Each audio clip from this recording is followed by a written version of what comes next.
Check, check, check, check. Check, check. Check, check.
Check, check.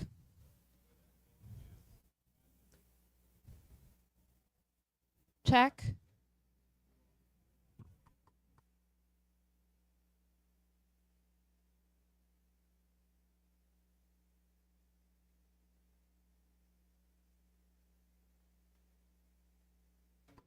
Check, check. Can you hear me in the back? Can you hear me? Check, check. Can you hear me now? More? Louder? Check, check. Louder still?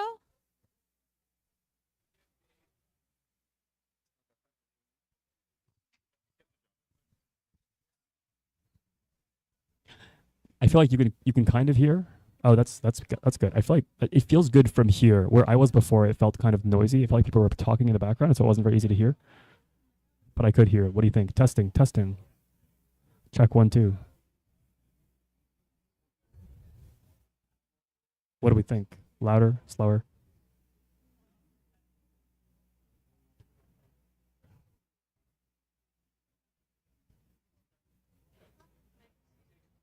It's muffled, but you can hear me. Yeah, but it's hard to hear what the noises are.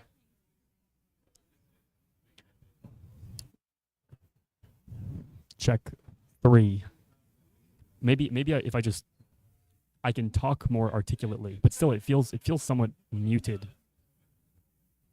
I think microphones also take, so like I have control over microphones. Particularly what? Do you have it there? Like I actually don't know what to call it. Hello? Check. I feel like I'm. Hello. Is that better?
Test. Test.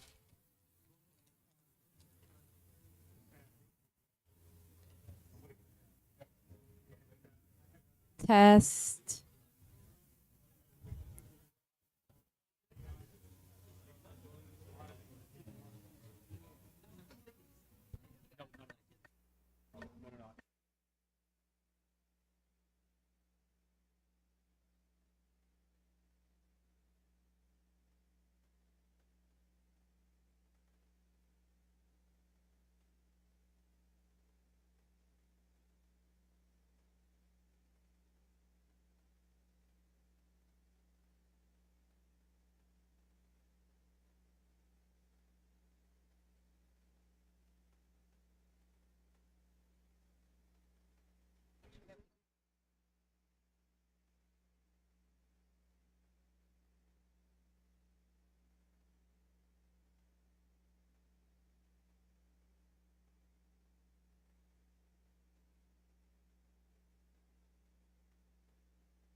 All right, hi everyone. We are gonna get started. So, if you could please come grab a seat. There are a few more right in the middle, and I will ask people if they can stop talking so we can get started.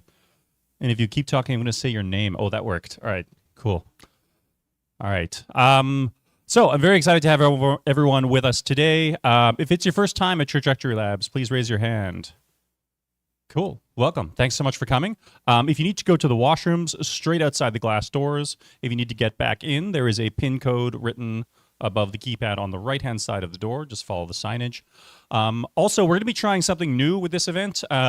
Instead of doing our normal, like if you have a question, you raise your hand and you then are given a mic, we are going to be using Slido. So you guys may be able to see on the walls, there's a QR code. Oh, there's not one there on either side for Slido, which will allow you to submit questions there and vote on other people's questions. So for questions that are quick clarifications throughout the event, I will just read those out. I will just interrupt Anson and ask them. For bigger questions, we'll save that for the Q&A at the end, where I will sit down up here with Anson and go through some of your questions. So yeah, instead of throwing up your hand, yeah, please just like type your questions into Slido if you have any of them. Yeah, without further ado, please give a warm welcome to Anson Ho.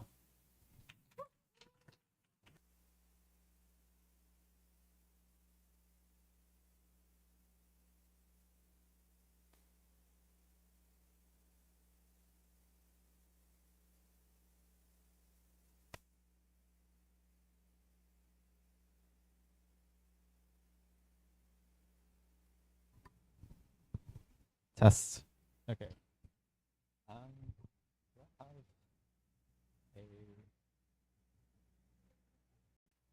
Oh, okay, I see. Cool.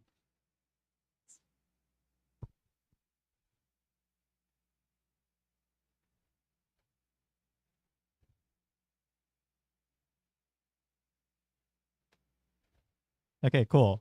Hello. So today I'm going to be talking about an economic model of AI automation that I've helped work on at Epoch AI, which is an org that tries to investigate trends in AI and its AI progress. So the core question that we want to start off with is, how do we understand the broad economic impacts of AI in a way that is fairly rigorous? So what we want to do is we want to take a standard economic framework and we want to incorporate AI into this framework. But then the question is, how do we do this? So the way that we would try to do this is to build this model called the Gates model.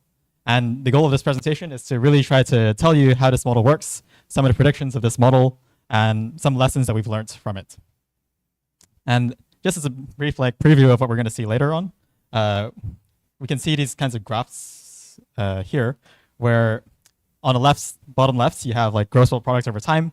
This model allows you to predict this kind of thing. It also predicts the split of compute into inference and training over time. So these are the kinds of things that this model is going to be able to do as we work through this presentation.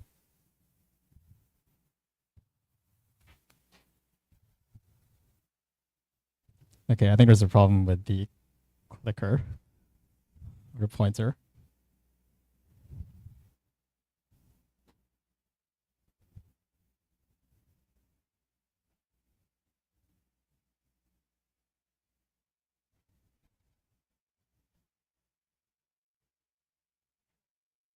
Okay, now it is. Okay, cool. So the approach that we're going to take here is, as I mentioned, to take a standard growth economic framework. And then the thing that we want to do is to say, what is the core insights from AI that we want to incorporate into this economic model to make it realistic? So there's an issue, right? We have a lot of change happening in AI. We have these economic models that are applied to things that were developed over, say, the last few decades. But then these models aren't necessarily going to capture what we actually care about with respect to AI. The dynamics of deep learning have only happened within the last 5 to 10 years. And so we need to make sure that these economic models are modified in a way that captures these dynamics. The core insight, therefore, is what we know from deep learning, where more compute leads to better capabilities of models. So for example, if you look at the trends in compute over time, they've grown at something like 4 to 5 times per year for training these models. And so now you get models like GPT-5 being trained on the order of 10 to the power of 25 operations, compared to just a few years ago, say in 2020, GPT-3 was trained on like 10 to the 23 operations. So that's like 100 times more compared to 5 years ago. So what's the starting economic framework that we use? It's called the Ramsey-Cass-Koopmans model. Essentially, this is like a fairly common model that you'll come across in growth economics. And then we then say, how can we formalize this computes leading to more capabilities into this model? The core part of this model that we want to modify is the production function. So just as a brief raise of hands, like who here has taken an economics class or knows what a production function is? Okay, cool. So a production function essentially is saying, how do we convert inputs like the number of workers or the number of machines and so on, and we want to convert that into outputs. So the inputs in this case, so K stands for capital. It's things like cars, robots, whatever, roads. And L here stands for labor, which is like the inputs from human workers trying to do different tasks. There is a factor A here that corresponds to technology, or like how productively you can use these inputs. And you convert that into some kind of outputs, which is GDP, which is something that you'll probably have heard about a lot in the news, for example. In this context, we're going to be talking about world GDP. So we're just talking about like the output of the entire world, global economy. And we're also interested, importantly, in the dynamics of these two inputs. So capital and labor. What's the difference between these two things? One thing is that capital is something that you can accumulate very, very quickly. So if you spend more money, then you can build a lot more cars, for example. If you throw in like 100 times more money, you can build a lot more cars. But then it's very hard to do the same thing for labor. So the difference between these two factors is that capital is a lot more accumulable. You can scale it up much more quickly compared to labor. If you try to force the global population to grow at like 2 times a year, it'd be very, very hard to do, even if you tried. All right, so now we have this production function that tells us how to map these like inputs like capital and labor to GDP. Then what do? We want to solve this model by letting the model optimize some kind of function. And in this case, it's going to be like a lifetime utility function, which depends on 2 things. So one is like the amount of consumption that the average person has at each point in time. And another thing is, how much they care about consuming this sooner or later. So it's kind of like a patience factor, or a discount rate in more technical terms. It's like, have you all heard of like the marshmallow test, for example? Okay, let me give another example. Why do people do undergraduate degrees? You might say, after you finish high school, you can immediately go to work. Why do you, spend like 3 to 4 years doing a degree at all? It's probably because you think that if you do this degree, you'll get something that's nice on your CV, for example. You learn some skills, and you have a nice thing that you can show to employers to say, I am going to be very economically valuable and able to do like useful work, in addition to learning things. So in the long run, you'll earn more compared to if you just went to work right away after high school. So this is a thing where you have some kind of patience to say, I'm going to devote several years where I'm not earning as much and instead wait for the long-term payoff, or get some long-term returns from earning higher wages after doing an undergrad degree. In the same way here, depending on how patient you are, you may or may not want to consume something sooner or later. Okay, so with this initial economic framework, now the next step is to incorporate AI into it. And I should say that this part is probably the most technical part of the presentation. So if you pay attention to this and you understand it, then you'll probably be, we'll breeze through the rest of it. The core assumption that we have, given that earlier production function, is that automation happens by increasing the size of the labor force, at least in this model. So what does that mean? Imagine what would happen if you had the world and you suddenly increase like the world population really, really fast. Like you could just grow the world population at like 2 times per year, which is totally crazy. Well, what would you expect to happen to output? Probably you would expect GDP to increase quite a bit. You would get a lot more workers who are doing a lot more productive things, and then you would get more outputs, you would invest that, and then you would then continue to grow. So with AI, the idea is that because you can have AIs that will substitute for humans across a range of tasks, then you would expect this to increase the size of your effective labor force. Like you have a lot of AI digital workers. And as a result, then you can increase growth rates by quite a lot. So that's the core idea that we want to be able to capture, at least in principle. Whether or not that happens depends on the parameters of the model. But then in principle, we want to be able to capture this dynamic. So what we do is we want to modify this like single L term, which is like originally something like a number that says this is like the number of workers in the world. So it could be the human population is like 8 billion or something. And if you say something like 60% of them are working, I don't know what the numbers are, then that gives you like a couple billion people who are part of this labor force term. But then maybe this is a bit too simplified. What we actually care about is some tasks being automated and some tasks that are not automated. And we want to see how much human labor is going to each of these tasks. So we have to complicate things. How do we do that? Imagine you split the economy into a range of different tasks. So suppose there are like 100 different tasks in the economy. And only 10 of them initially are tasks that are automatable. What does it mean to be automatable? Okay, actually, let me just show this first. So you have 10 tasks here. So each block represents like one task. There are 100 tasks here. And the gray ones correspond to ones that are automatable.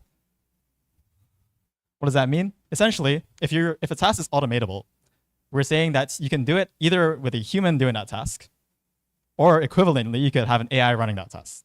So you take the sum of, it could either be human labor, the total task input is either a human, or like the number of humans working on that task, or the equivalent to the number of digital workers.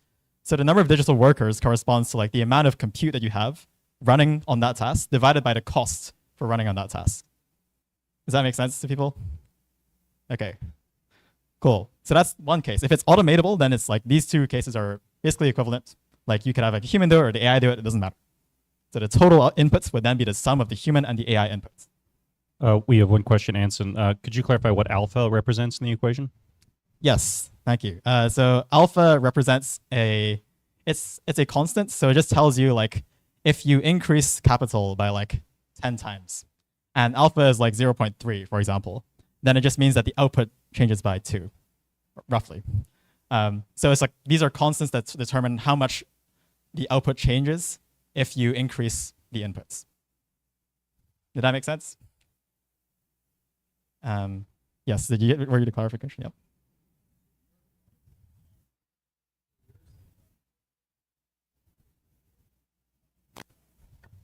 Hey, sorry, we're actually trying something. If you could submit questions to the Slido link.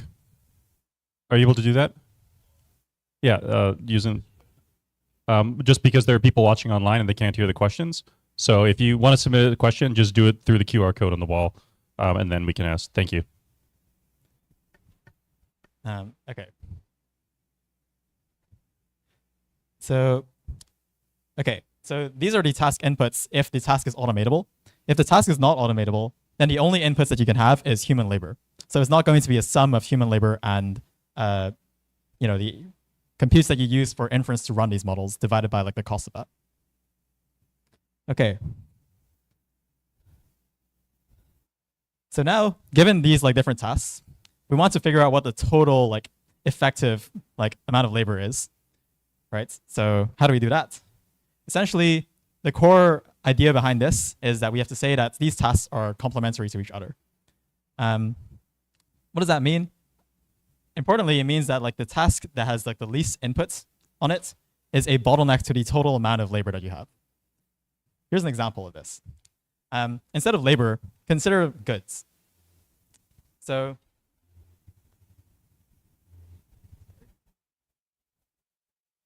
suppose you have pairs of shoes. We're trying to count like the outputs, which is pairs of shoes, and there are two inputs. One input is the number of left shoes, and another input is the number of right shoes. So here's the question. Suppose you have 1,000 left shoes and you have one right shoe. How many pairs of shoes do you have? Well, you only have one, right? So in this sense, these are complements. Like the thing that is smaller in number is limiting the total output. It's like they're complementary to each other. But it doesn't have to be so like strong. This is like the most extreme case where like the total output is just the minimum of the two inputs. Instead, you could have something that is a bit more like movies and popcorn. Like if you have more people, if people watch more movies, or if you have like more movies that are available for people to watch, people are probably also going to buy more like popcorn, even though like you don't literally need to have popcorn to go and watch more movies. They can be complementary to each other. It's like getting more of one means like you probably get more of the other, but then they don't have to be literally like both present at the same time always in the case of like the pairs of shoes. So that's complementary inputs. Essentially, we're then saying that like on different tasks in the economy, so it could be like people working on programming, people doing science R&D, these things, these inputs are complementary to each other and changing the size of like, in effect, their workforce. We have a couple questions, Anson. One, does the economic model account for unemployment due to automation? I'll get to that later. We'll save that later. Okay. And then one more thing. Could you clarify L in the equation as well? Yeah, so L is labor. Essentially, L is like the total like labor originally in this like typical standard model, which was like based on like the Ramsey-Cass-Koopmans framework that I described earlier. That is a term that is essentially just like a number that represents like the total number of workers. We are modifying this in our model to say, let's break down this L term into like a sum of different tasks, some of which are automated, some of which are not automated. And then we aggregate these like task inputs on these individual tasks together in order to get like a effective labor input. The reason why we have to do that is because automation doesn't apply to absolutely everything. There are some tasks that are automated. There are some tasks that are not automated. So if you just count the number of like AI workers on the tasks that are automated, even though they can't do the other ones, that would kind of be misleading. Now you can consider an example here. There are some things in the economy that are already automated, like doing, or basically automatable, like doing arithmetic. It's like AIs or computers are way better than humans at doing arithmetic. But then just because you can have like the equivalent of 10 trillion humans doing arithmetic in outputs, that does not mean that you can suddenly make the size of the labor force much larger, or does not mean that you can get much more growth. So that's sort of the reason why we have to say, split things up into different tasks, and then split things into different tasks, and then look at the individual inputs on each. I think questions go through Slido. Sorry. Yeah.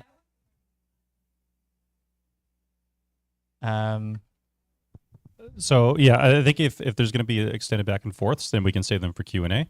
Yeah. Okay. And then yeah, do bear with us. This is our first time using Slido, but yeah, we are going to make people use it today and see how it goes. Thanks. Okay, cool. So the standard way in which you then do this aggregation between different task inputs is to use this function called the CES function. I'm not going to go into too much detail into that, except to say that you can choose the parameters of this to make it complementary to each other.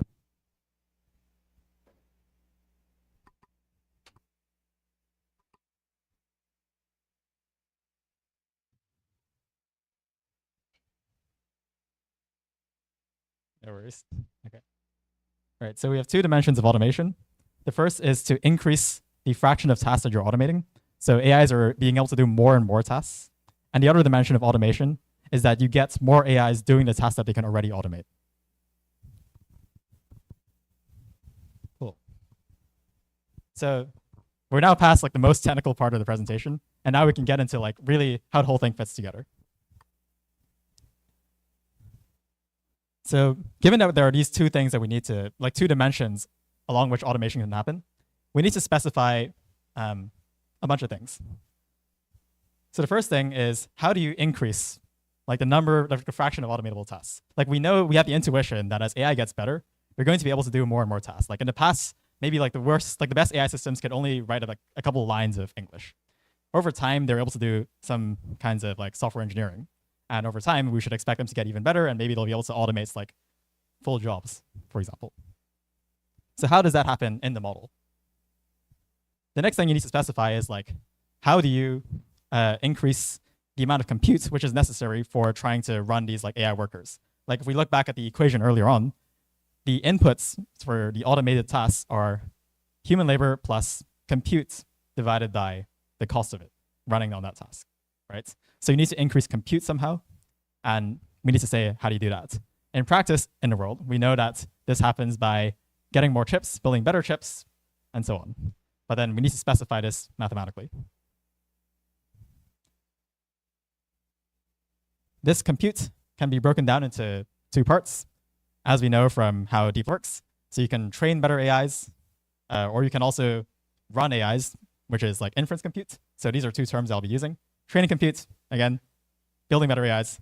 Inference compute means like you're running them. So now we can come to like the overall structure of the model. We started off roughly by looking at production. So we had this like production function that maps inputs to outputs. We had labor, capital, mapping to outputs. And then we're saying that we're modifying the labor term to incorporate compute and like the fraction of tasks that are automated. So we need to specify in this module, the compute module, how we're going to get more of this compute. Then we say, how does this compute lead to more automation by changing the fraction of tasks that are automated and changing the number of digital workers? And then how does this increase in automation change like the size of the population in effect, as we were discussing earlier, in order to get more output?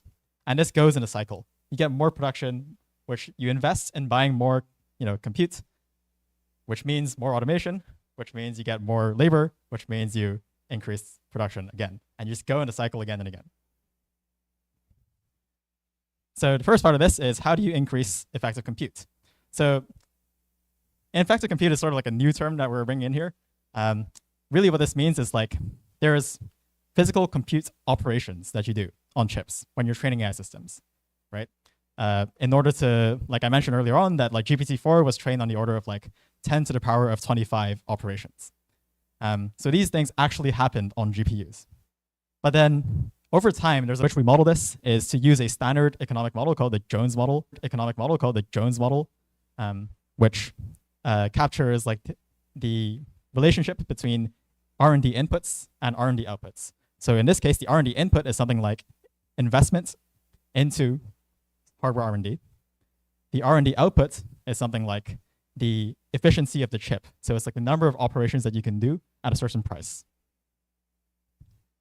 This Jones model, in addition to like relating these R&D inputs and outputs, captures how ideas can be getting harder to find, and also like how you can get different like stepping on toes effects, where essentially if you try to increase like the number of researchers on some particular task, it doesn't increase linearly. So if you increase like the number of researchers by 10 times, it doesn't necessarily mean that the R&D outputs increases by 10 times as well.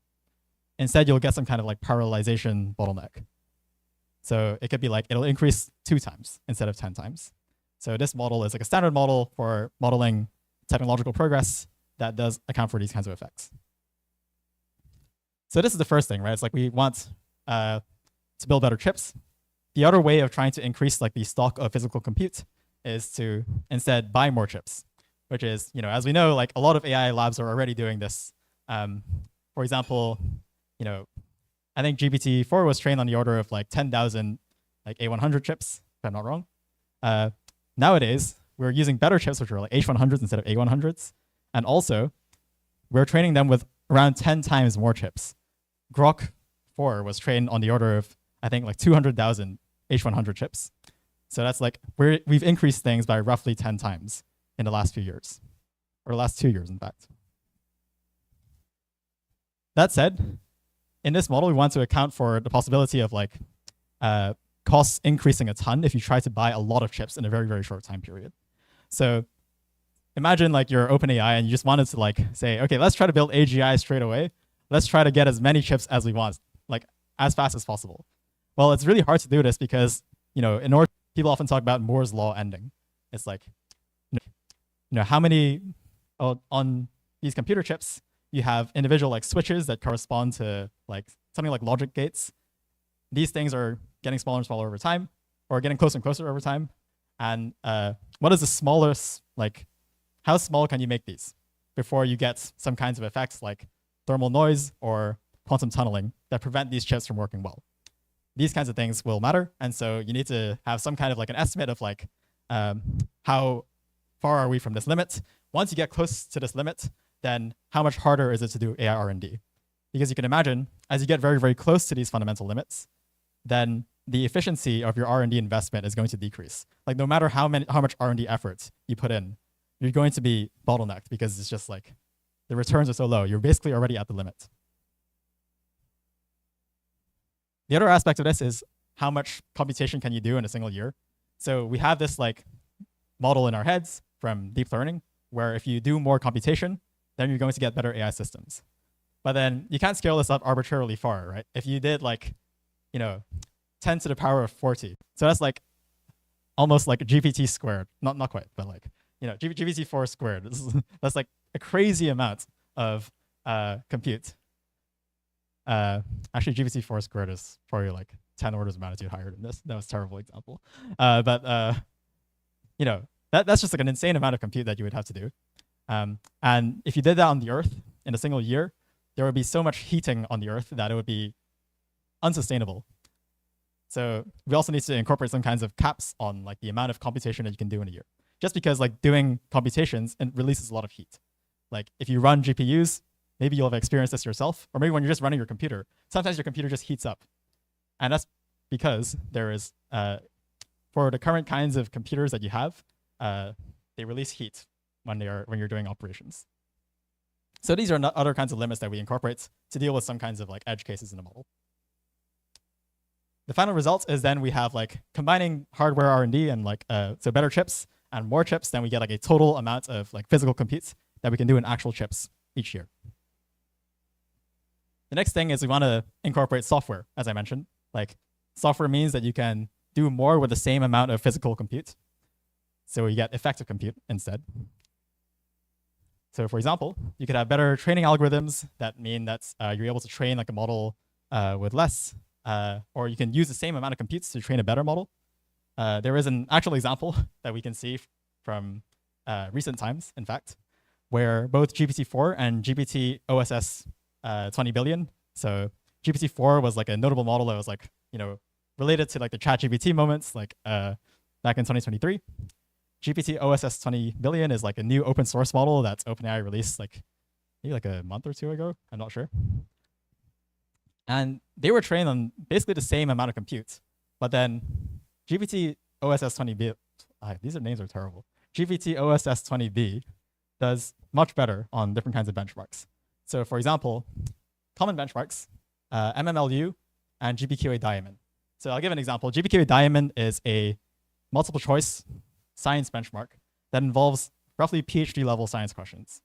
And they're designed to be very, very hard for PhD students or people who are not experts, that is, to solve these questions. So if you got like a non-expert, you gave them access to Google, they shouldn't be able to answer them in 30 minutes of trying to answer the question. So that's how the benchmark was designed.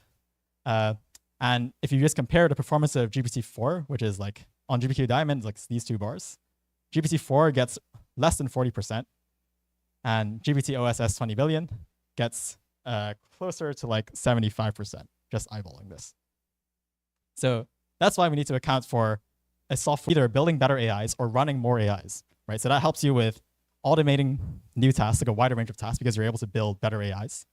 And it also helps you run more AI workers. You can deploy more AIs because you have a lot more compute to run these models on. So the first part of this is ridiculously speculative, which is essentially we're trying to map effective compute to a fraction of tasks in the economy that are automated, which means that if you have more training compute, we need to guess roughly how does training compute relates to a fraction of tasks in the economy that are automated. So if we recall from earlier, we split the economy into like a number of tasks, and we started off with a fraction of these that were automated. And we're saying you use more effective training compute. That means you're going to be able to increase this from like initially 10 out of 100 tasks to maybe like 20. You use more computes, then it goes to like 25 and so on. And eventually you should be able to get to something like 100% of all of these tasks being automated or automatable because you have used enough training compute. So this is like a core hypothesis of this kind of model. It may not be true, just to be clear. But then this is like one way of trying to incorporate this. There are other ways that you can try. And the way in which we try to specify the numbers is to build off of existing work that has tried to guess how much compute would you need to be able to train something like quote unquote AGI, where you're able to automate all the tasks.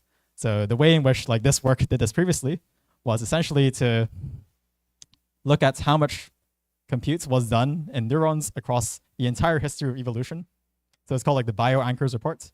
And they estimate this to be on the order of like 10 to the 36, if I'm not wrong, is like their central estimate for the amount of compute that you need to be able to get to this level. But again, all of these numbers are ridiculously speculative, and I think we'll have better alternatives for trying to estimate how the fraction of tasks changes over time. Right now, this is the way that we've set it up because we don't have the data. The next thing to understand is we can see by squinting at this like graph a bit more closely. So I should probably have explained this graph. Essentially, we're saying on the tasks that are automated. On the x-axis, we have an inference-adjusted training compute or effective training compute. So we know about training compute, but then why do I say inference-adjusted? Well, the reason is because of this dynamic called the inference training trade-off. So if you imagine like suppose you're trying to solve some kind of like math problem. You're getting an AI system to solve some kind of math problem. What are the ways in which you can get better performance? One way is to say we're going to train this model, use more data, use more compute in order to get like a better model, and then we'll just run it, it gets better performance. That's one way. Another way is you can instead let the model think for longer. You can, once you have a trained model, you can let the model run multiple copies of itself, for example, and you can average the results across these multiple trials. You could have like the model think longer in serial. So instead of thinking for like 10 seconds, it instead thinks for 10 minutes. And this is like a big paradigm shift that we've seen in roughly like the last year, where the rise of reasoning models like OpenAI's O1 and now like GPT-5, these models think for longer as a way of trying to improve performance rather than purely just trying to scale up training compute. So indeed, there's actually like a trade-off between inference and training at the same level of performance. Like if you're able to use a little bit less training compute, but think for longer, you may be able to get to the same performance as, just like using a certain amount of training compute. So there's like a trade-off between these two. The reason why this is important for this model is that if you only look at the training compute, that would imply a certain fraction of tasks that are automated. But then in practice, because you also can do inference compute, that would bring more tasks within the range of things that are doable. So like you initially expect that if you have like, let's make up some numbers here. Suppose you had like 10 to the power of 30 operations of training compute in a year, or you train a model with that number of operations, and that leads to something like half of the tasks in the economy that are automated. Well, what happens, is that like the end of the story? No, because you can also let this model think for longer. And that might be able to nudge like the fraction of tasks that are automatable from 50% to 60%. Like you can also use this model more effectively once you've already trained it to be able to get more oomph out of it. And you can see like an example of like this reasoning model, like, thinking for longer here is like, this might be a bit small, but here we're comparing DeepSeek V3 and DeepSeek R1, which is like the reasoning version of like DeepSeek V3. You can see like DeepSeek R1 does a lot more thinking when trying to solve like this problem that is too small to see. All right, so this tells us how you can increase the fraction of tasks in the economy that are automated. As a recap, essentially it's like you get more inference-adjusted training compute, and that gets mapped to a fraction of tasks that are automated. But then we also want the other dimension of automation, which is to have more AI workers. So how do you do that? Well, with more compute, you can run more workers. And we saw originally in one of the earlier slides that the inputs on automatable tasks is a sum of like the human inputs on that task and compute divided by the costs, right? So importantly, it's the amount of inference compute or runtime compute, basically the same thing, divided by the cost that is on that for running that particular task. And that runtime compute costs might depend on the task. So some tasks might be a lot harder to solve compared to others. You can imagine like solving like a math problem compared to, consider two questions. Like one task is like answering people's questions about simple geography questions. So it's like, what is the capital of Paris? capital of France? God. What is the capital of France? And well, the model doesn't need to think for very long. I'll give you an answer. So the runtime compute cost is very, very low for that case. But in the other case, suppose you're trying to get it to solve like a really, really hard problem. Let's say you wanted to solve the Riemann hypothesis, or you wanted to solve science problem. Well, then you're probably going to need to run the model for a long period of time in order for it to be able to do the research well. So different tasks have different runtime compute costs. And yeah, there's been some kind of work that we've done, which is trying to estimate the number of digital workers that companies already have are able to deploy based on the amount of compute that they have. But the broad approach is the same. Is essentially we're looking at how much compute do they have for running models, and what is the cost for running these models on particular tasks. Okay, cool. So now that we've now gone through two core modules of this model, which is, and as a recap, first we want to grow the compute stock. We saw how to do that by getting more chips and so on, and then we map this to automation by increasing the number of digital workers or increasing the fraction of tasks that are automated. The next thing is we want to map this automation to production, and essentially this just closes.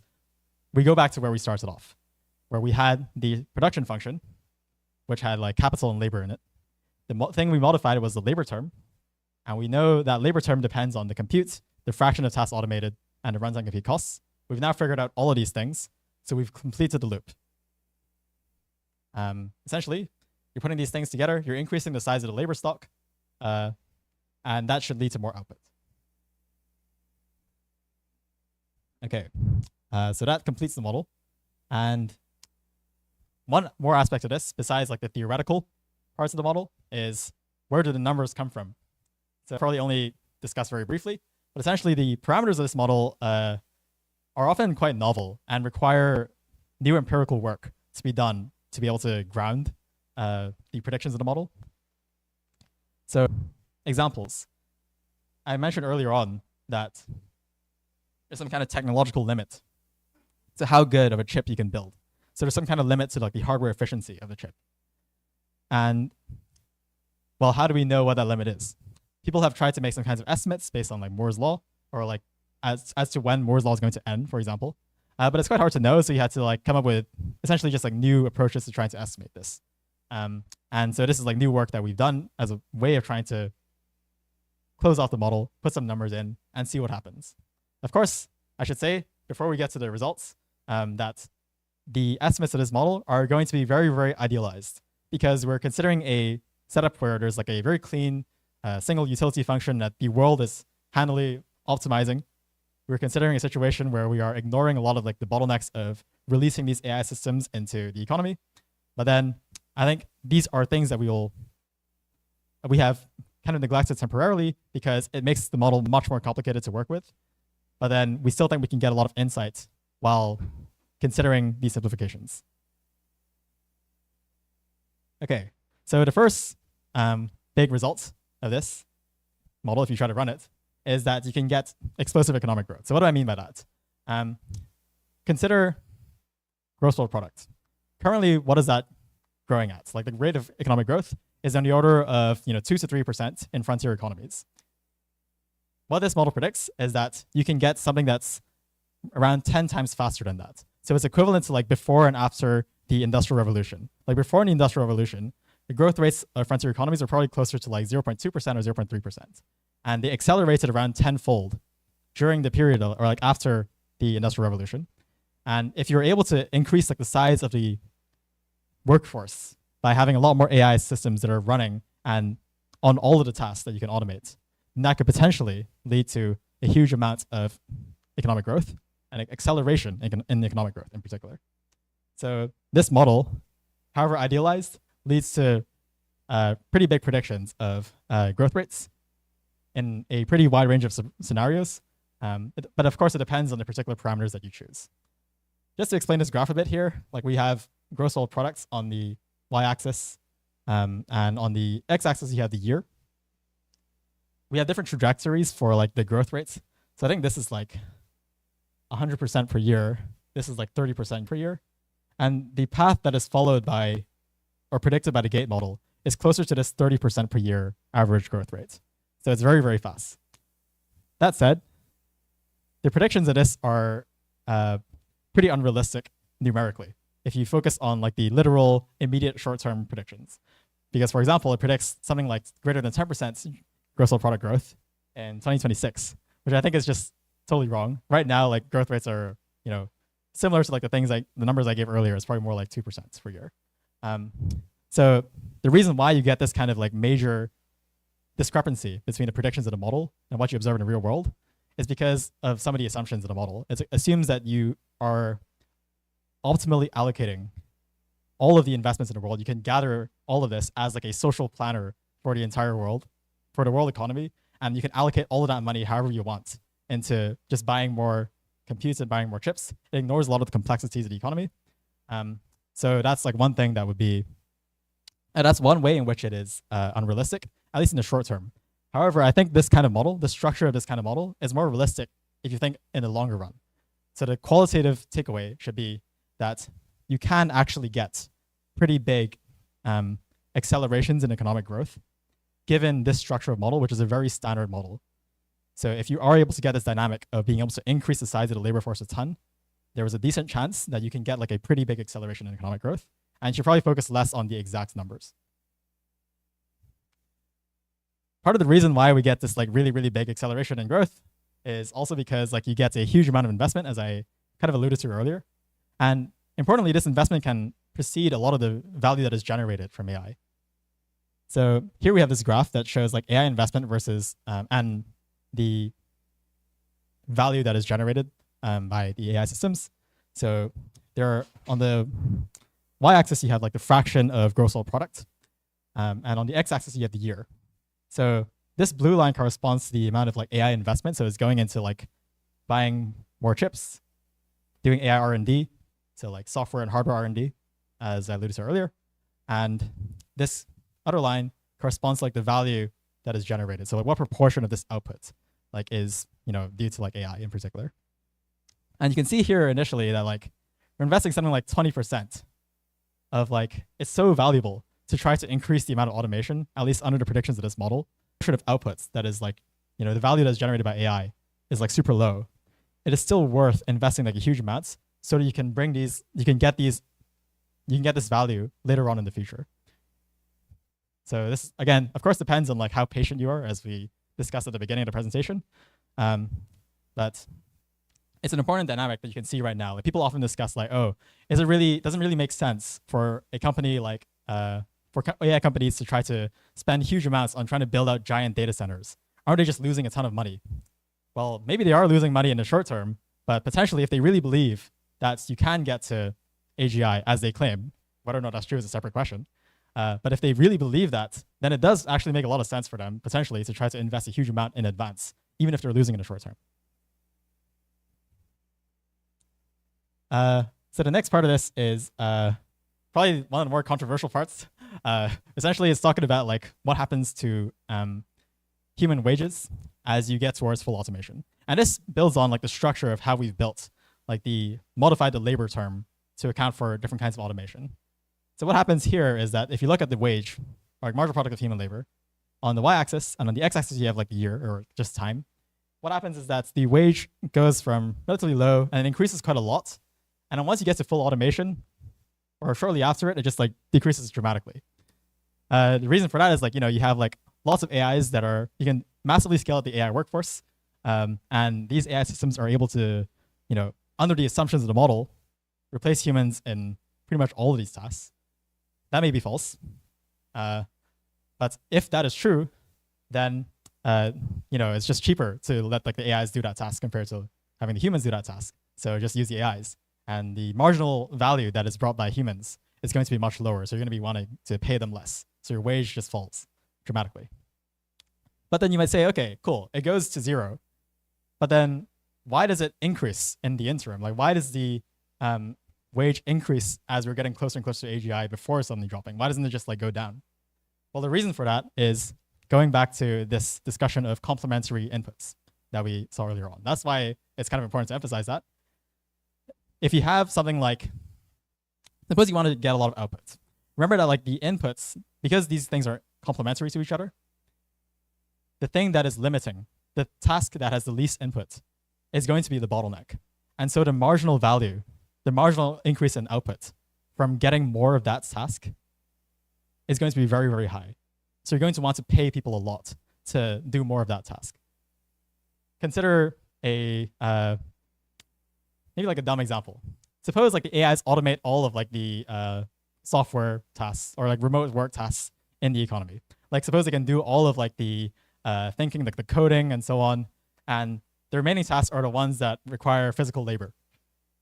Well, because you have like a giant AI workforce in terms of thinking and they're like way smarter than the humans, you're now bottlenecked by this remaining stuff, which is like the physical stuff. Who's going to be constructing the data centers?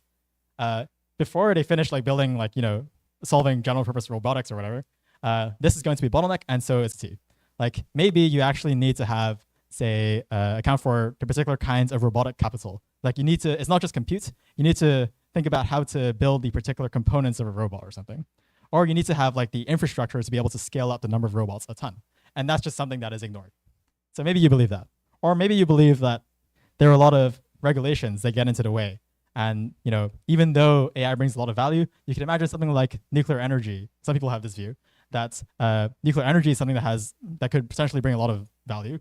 But then because of regulations, it's been kind of like stamped out of existence in a lot of countries.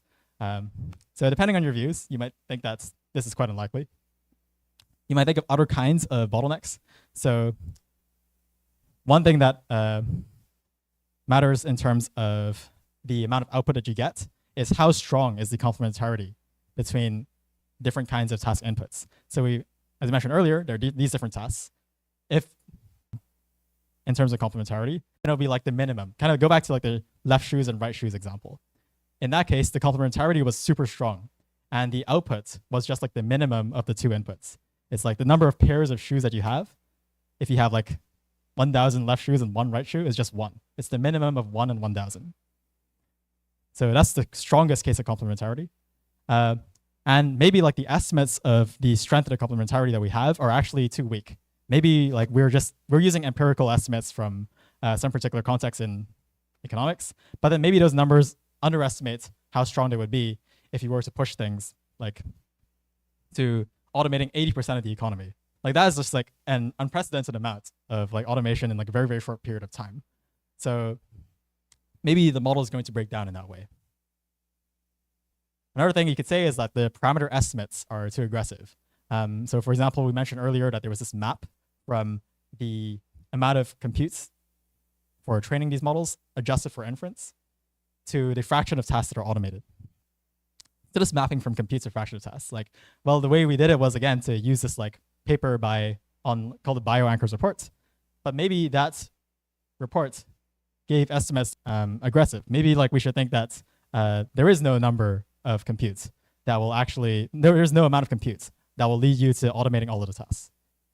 You can believe that as well. But there are also ways that the model is kind of conservative. So one thing is that like, depending on your point of view, some people actually think that the parameters are way too conservative. So if we talk to the economists, they tend to tell us that, oh, your parameter estimates are too aggressive. But then if you talk to AI researchers, they tend to think the exact opposite and say that we are being way too conservative and we're not accounting for possible scenarios like, I don't know who was here for like the AI 2027 presentation or who has heard of it, but it's become quite a famous report talking about how you could get rapid improvements in AI capabilities over a short time as these AI systems improve themselves. You get better AIs.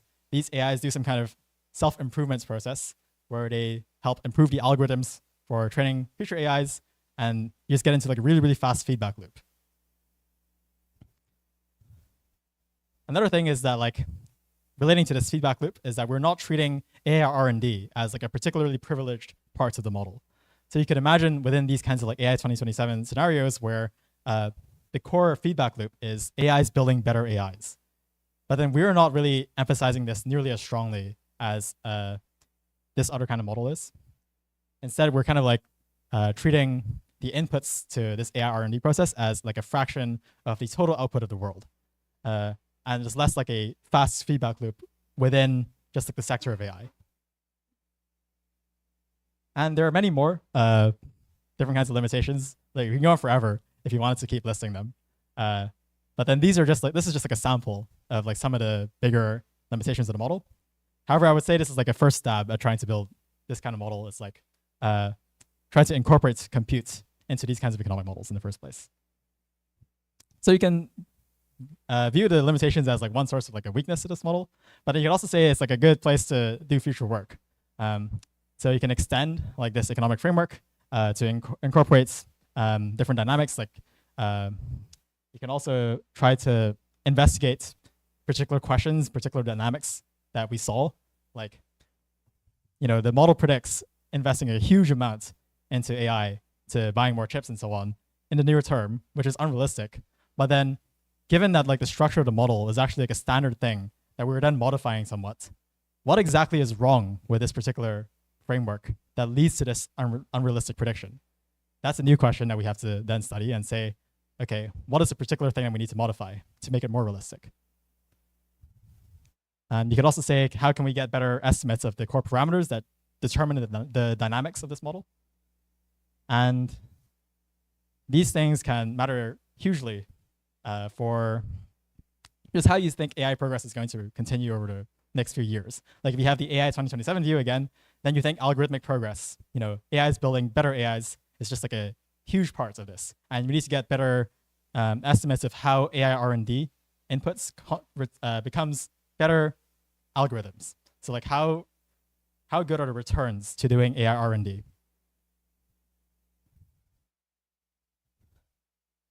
Cool. So just as like a brief, just to close off, we can say like the way in which we built this model was we take like a standard economic framework and we capture like a core dynamic of AI where you have more compute leading to more capabilities, which we model as saying more automation along 2 dimensions, where you're automating a wider range of tasks, or you are having more. However, although we get some pretty extreme results, I would say there are a bunch of limitations to this, but these also point towards different kinds of new work that we can have. And if you want to play around with the model, there is a link down here, it's epoch.ai/gate, where you can mess around with the parameters that you want to choose. If you disagree with like the parameter choices that we've put in, then feel free to put in your own and see what happens. I think a lot of the value of this model is like essentially trying to test your own intuitions. Like we take a standard model and we think that this standard model will have a certain result. But then if you change the parameters relating to how easy it is to build a compute, how much does that change growth rates? How much does that change the amount of compute that you observe 2 years down the line? These are things you can use to try to test your intuitions. And this is where a lot of the value lies, rather than the particular predictions of these kinds of models, which are probably not going to be that good anyway, because these models are so complicated and we're trying to answer like a ridiculously complicated question. Instead, I think it's more valuable for testing what our intuitions are regarding certain important dynamics. Okay, so that concludes the presentation.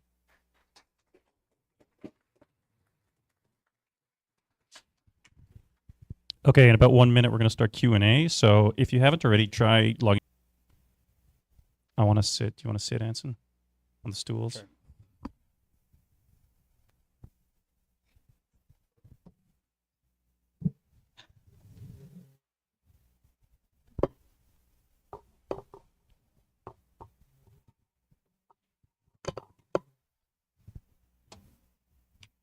Cool. Thanks so much for that, Anson. I'm going to ask one of my own questions first while I give everyone else a chance to vote.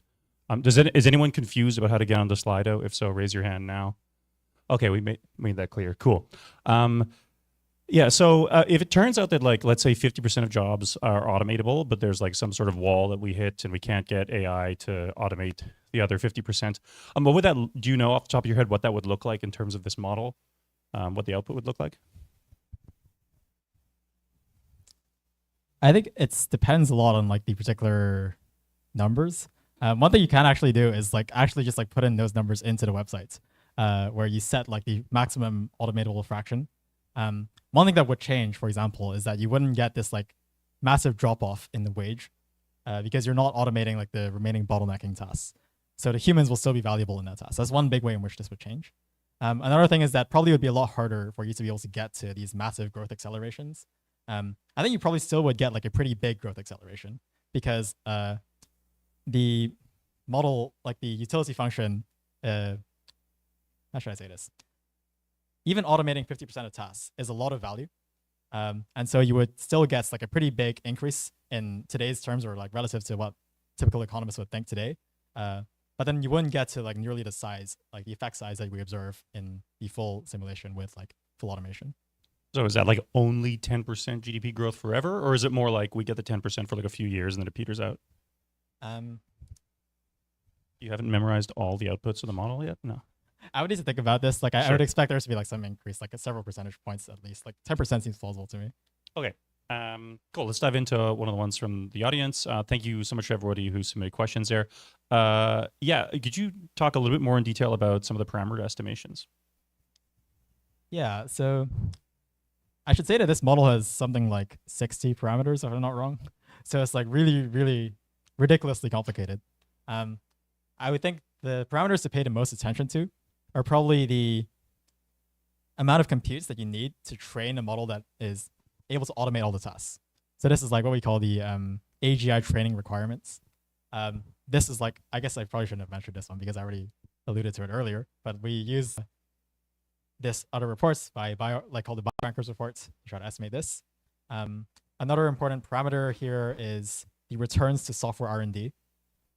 So it's like, what happens if you double your AI R&D research inputs?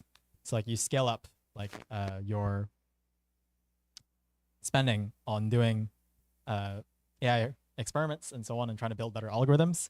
How much does that improve the software factor to get more effective compute? So if you have like the returns that are like increasing over time, so you could get like, you double the inputs, you get more than double the outputs, then you can get like some kind of feedback loop that grows pretty quickly. So you get more outputs and then you just reinvest that back in order to try to get more software progress. So one of the estimations, one of the parameters we have to estimate there is like, what is the return to software R&D? The way in which you try to do that is essentially you take like some existing time series of the AI R&D inputs. So it's like, it could be like papers, for example, and then you take some measure of the outputs, which could be like the rate of algorithmic progress over time that we separately have to go and estimate. And then you then do some econometrics to try to estimate this. So these are two of like the most important parameters, but there's also say, what is the strength of the complementarity between different tasks? There is also like how risk averse is society or like investors in general in trying to invest in R&D. Like these kinds of things matter a lot, but there's like a ton of parameters and yeah.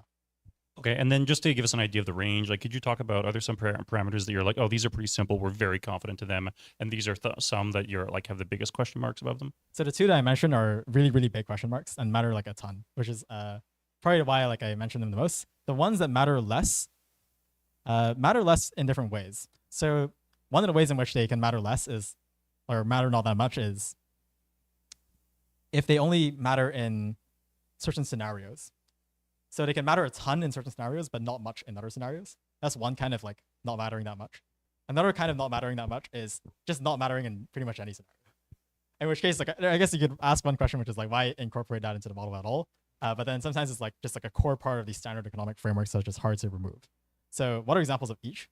One example where it matters a ton in some scenarios is the limit on hardware efficiency. So it's like the number of computer operations that you can do at a certain price.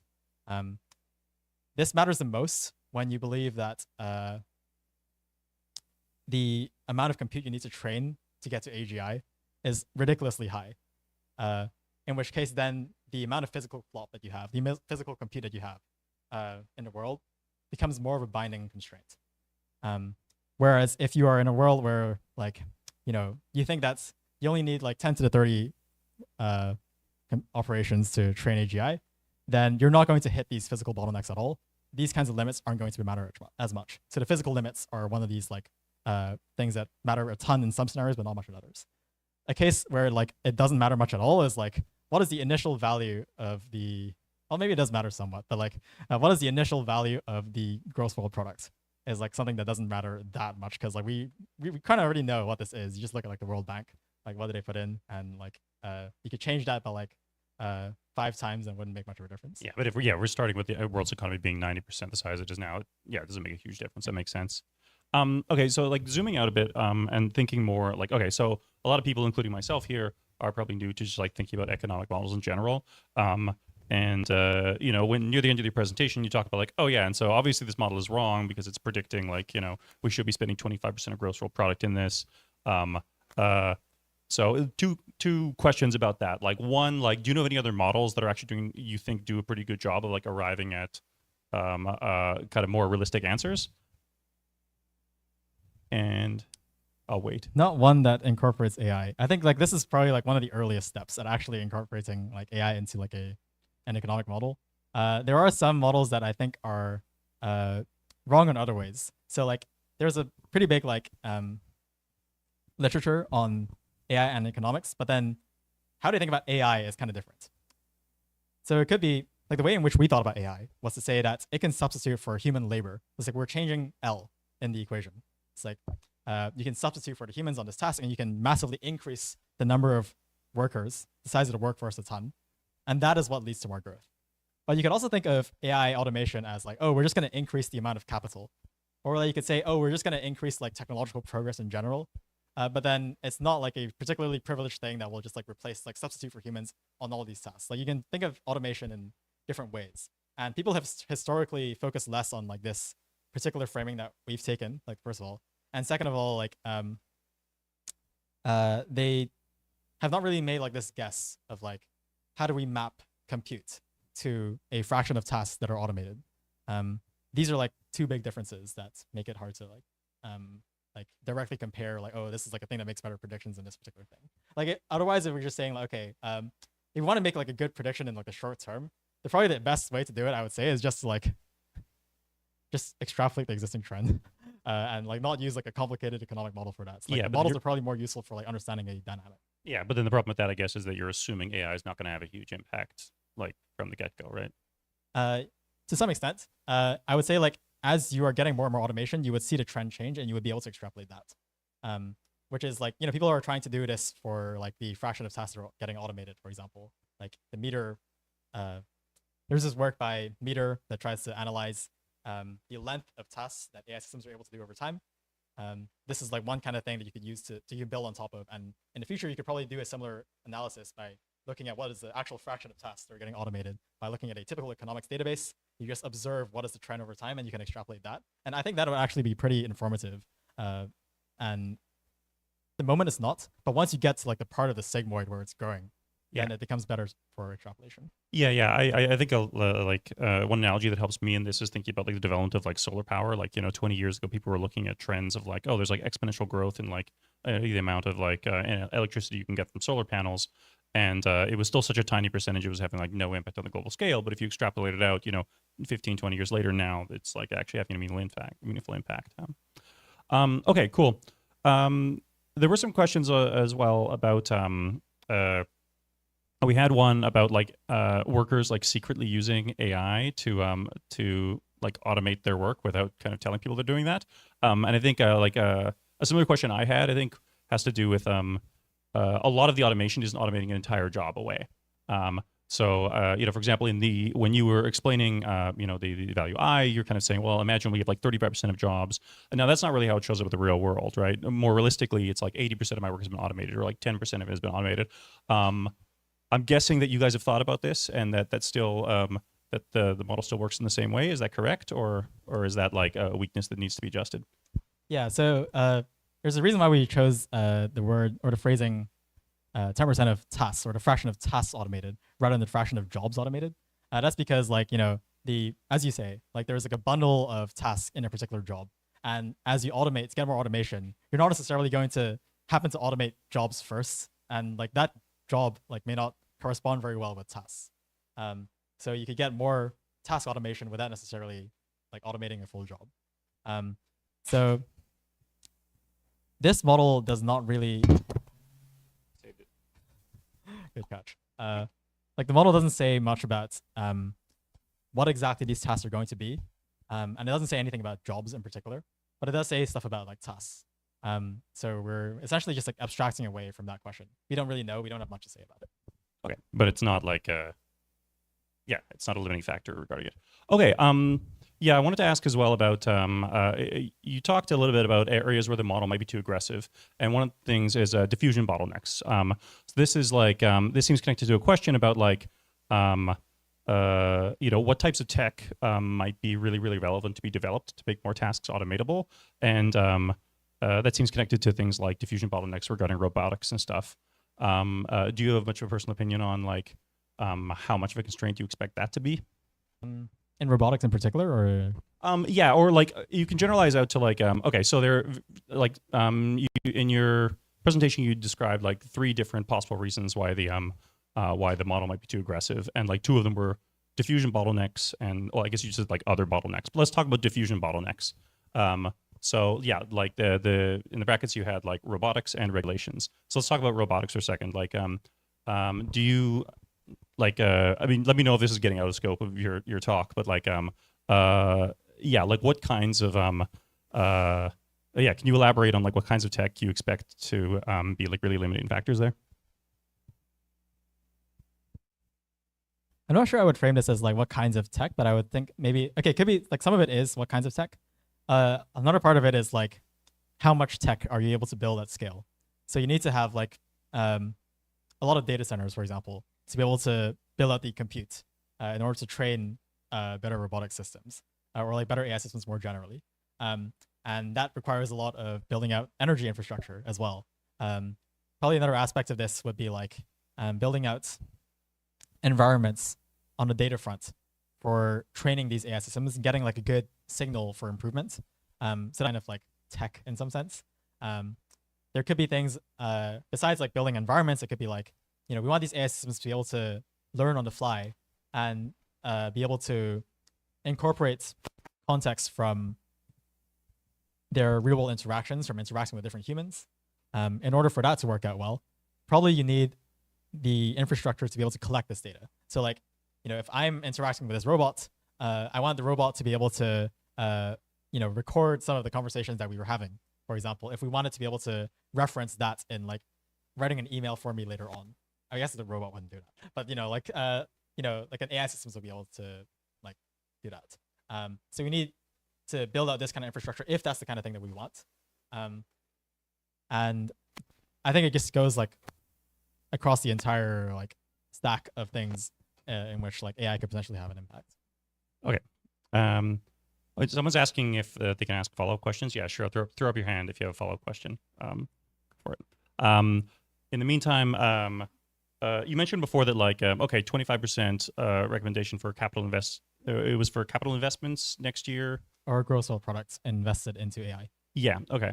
And you were like, that's probably not realistic. That's an indication more work needed on this model, at least. I did a quick query before coming up here that apparently we're on track for about 0.5% of world's product in capital investments into AI next year. What number do you think would not make you raise too much of an eyebrow? Like, for example, like 25 is what is that? That's like 125 times 0.5%. No, it's 50 times what we're actually on track for next year. If it was like, the model suggests that it would make sense to invest like 5% of gross world product, would you be like, oh yeah, that's a bit more realistic, or would you still think that's pretty high?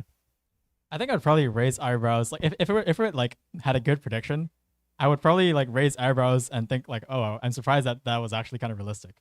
So I think in a lot of cases I would raise eyebrows, but then for different reasons. So you basically be surprised that the model got so close to truth? Yeah. Like, is that just because you're like, this is such a new kind of first attempt at this that like it's expected you don't get close to the real numbers? Is that the idea? I think roughly. Like, I think the framework is like really, really simplified, and if it actually captures like what we observe, like that is like a really surprising thing to me.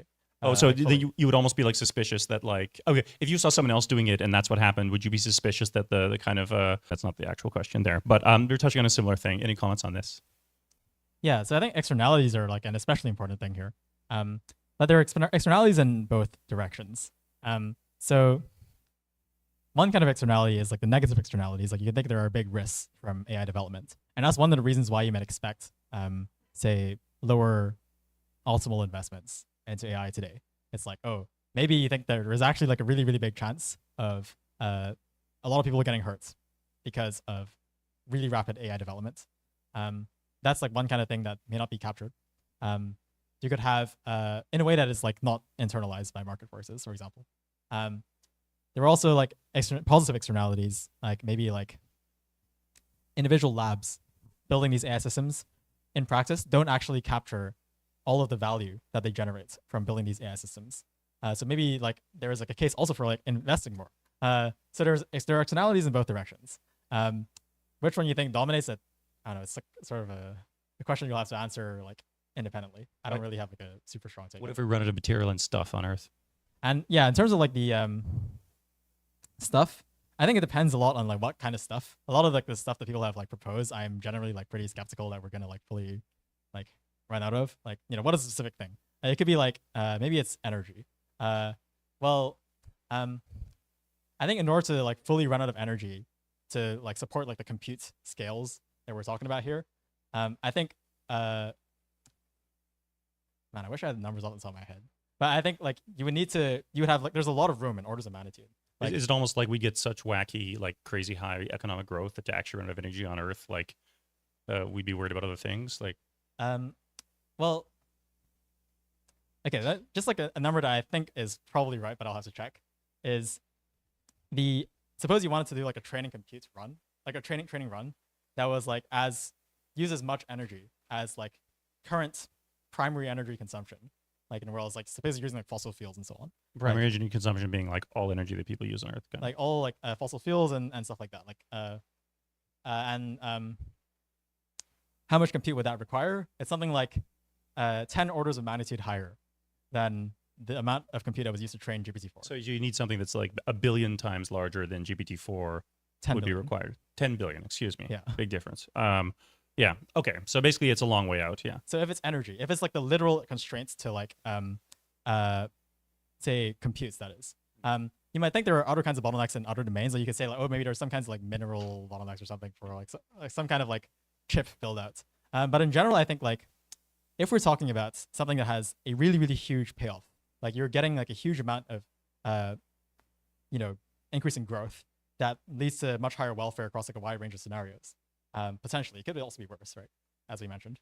But if you believe that, then you should be willing to really invest like a huge amount to try to get like the resources that you need. And I think like the Earth is like actually has like a lot of stuff on it in order for you able to support like growth, at least for say the kinds of timescales that we're talking about here. And when you say sure, like you mean like or should do this, you mean just from like a kind of economic incentive motive, not from a moral one, right? More like you should be able to. Like it should be possible. It should be to. possible. To, Gotcha. Yeah, Okay. exactly. Yeah. I'm not talking about like in a moral sense. Yeah. What you should be doing.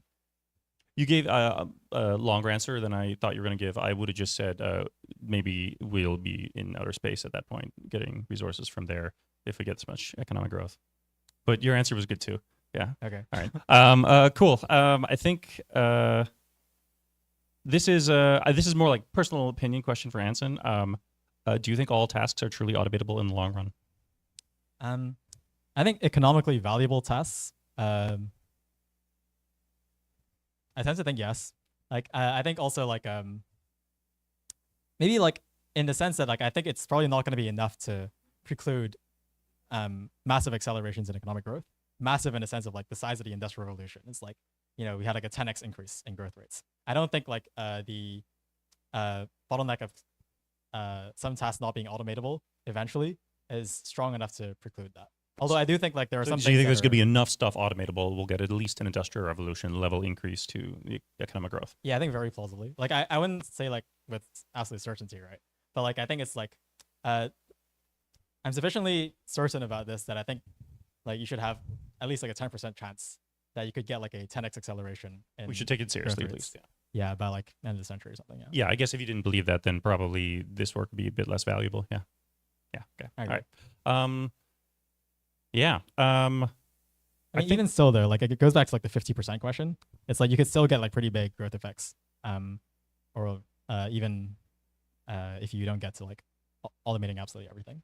Yeah, makes sense. Yeah, we have some questions about dependencies between tasks that are automatable or not. Could you elaborate a bit on that? I think you touched on this, like just the relationship between tasks that are automatable and tasks that are not. Could you elaborate like on like how that fits into the model? What do we mean by dependencies? Okay, so like there are actually wait, sorry, Moz, can you you want to clarify that question?